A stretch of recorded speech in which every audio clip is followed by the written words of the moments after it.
I got this new concrete hole saw off of Amazon. I'll put a link in the description in case you're interested, but just wanted to show it to you. I'm getting ready to take it out and try it. I haven't tried it yet. As you can see, it's brand new.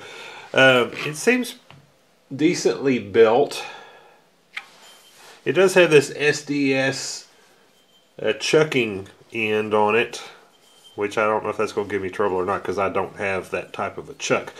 But we'll see. All right, let's get out there and use it, and I'll come back and show you what it looks like when we're done. All right, here we go. I'm in this closed-in space, so it's going to be kind of hard to show this to you, but I'm just using a 1/2-inch Milwaukee 6.5 amp 1/2-inch drill. We'll see how this goes.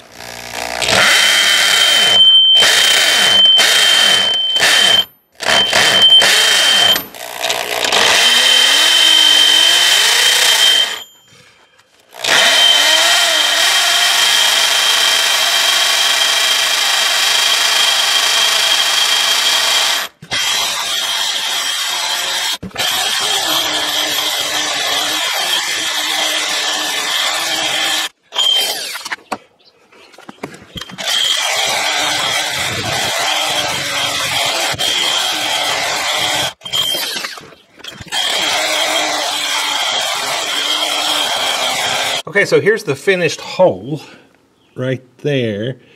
Let me get inside and I'll show you what the bit looks like. So this is the drill I was using. It's a 1/2-inch Milwaukee, and it's, let's see, 6.5 amps, 120 volts.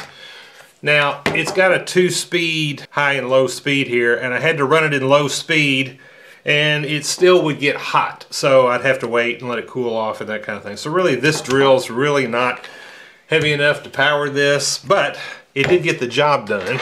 It did hold on to this. I put this groove right here against one, I let one of the, your chuck has 3 jaws in there, and I set one of the jaws right down in here and then tightened the other ones down, and it loosened up maybe twice while I was doing it, so it actually did a pretty good job. In the reviews for these, people talk about this screw right here backing out. Now I tightened it down pretty good before I started and I had no trouble with that.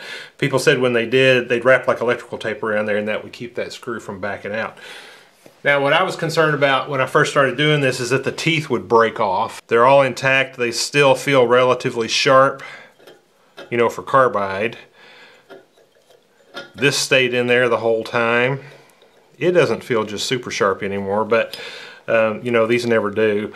So the concrete in my area has granite in it as the aggregate, and this would make really good time, and then it would hit a piece of granite or 3 or 4, and it would slow way down. It would take it quite a while to wear down through the granite, and then once it had, it would move on pretty good again. So I think if I had a bigger drill that's actually made for this, I would have made better time.